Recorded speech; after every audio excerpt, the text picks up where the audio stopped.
Hello friends, आज आपण शिमला मिरची आणि अंड्याची रेसिपी एकदम टेस्टी अशी आपल्यासोबत शेअर करणार आहोत। तर फ्रेंड्स, माझी गॅरंटी आहे की तुम्ही फक्त शिमला मिरची खात नसाल आणि या पद्धतीने जर तुम्ही बनवून खाल तर तुम्हाला खूप आवडेल। तर फ्रेंड्स, इथे मी 2 अंडी घेतलेली आहेत। आता ही अंडी फोडून घेतली आहेत आणि त्याच्यात आपल्याला जसं आपण अंड्याची पोळी बनवता त्या पद्धतीने आपल्याला याच्यात मीठ ॲड करायचं आहे आणि व्यवस्थित याला आपल्याला मिक्स करून घ्यायचं आहे।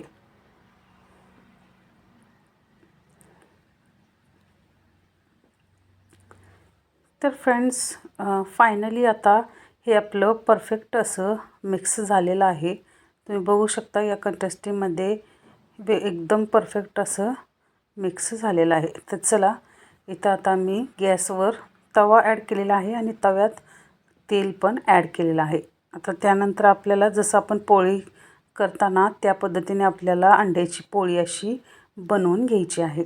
तर फ्रेंड्स, तेल जास्त गरम होऊ द्यायचं नाही। तेल जास्त गरम झालं का पोळी आपल्याला पसरवता येत नाही आणि जाडसर अशी पोळी होते। त्यामुळे आपल्याला असं थोडंच गरम झाल्यानंतर पोळी आपल्याला ॲड करायची आहे आणि पोळी व्यवस्थित असं पसरवून घ्यायची आहे। तर तुम्ही बघू शकता किती छान अशी पोळी झालेली आहे आणि पातळ अशी तयार झालेली आहे।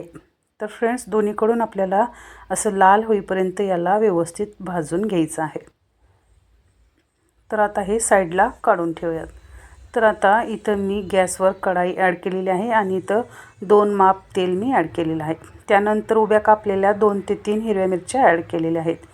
परत आपल्याला थोडं लसूण चॉप करून त्याच्यात ॲड करायचं आहे आणि लाल होईपर्यंत याला परतून घ्यायचं आहे।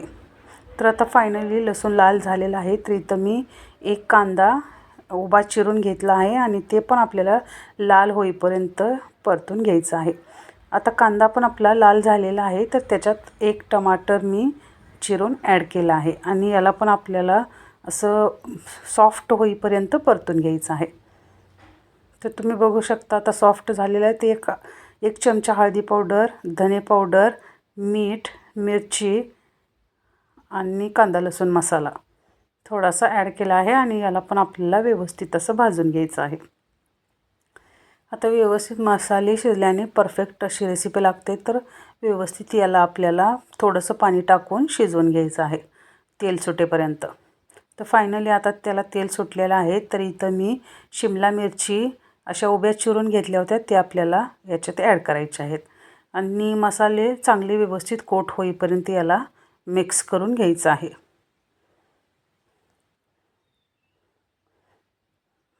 तर फ्रेंड्स, हे व्यवस्थित आता आपलं मिक्स झालेलं आहे।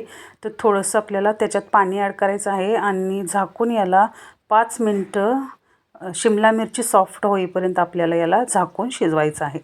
तर फायनली 5 मिनटं झालेले आहेत। आता एकदा याला व्यवस्थित असं मिक्स करून घेऊ आणि त्यानंतर इथं सुकं नारळाचं थोडंसं वाटण मी याच्यात ॲड करत आहे। याच्यानं खूप छान अशी टेस्ट येते।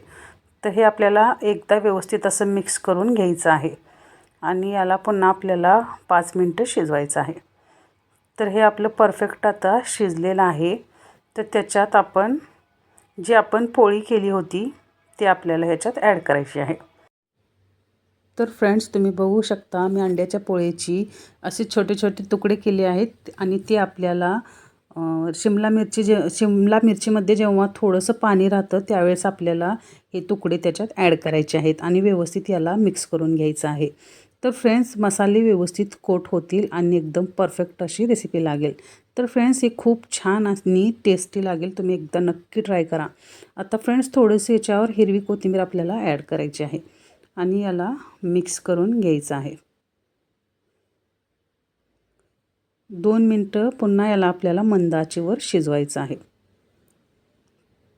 तर बघू शकता फ्रेंड्स, फायनली आपली रेसिपी तयार झाली आहे आणि भाकरी चपातीसोबत खायला खूपच टेस्टी अशी लागते।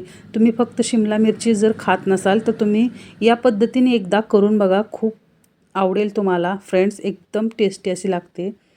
तर फ्रेंड्स, तुम्हाला जर माझा हा व्हिडिओ आवडला असेल तर माझ्या चॅनलला लाईक, शेअर, सबस्क्राईब करा, जेणेकरून असे नवनवीन व्हिडिओ मी तुमच्यासमोर आणत राहीन।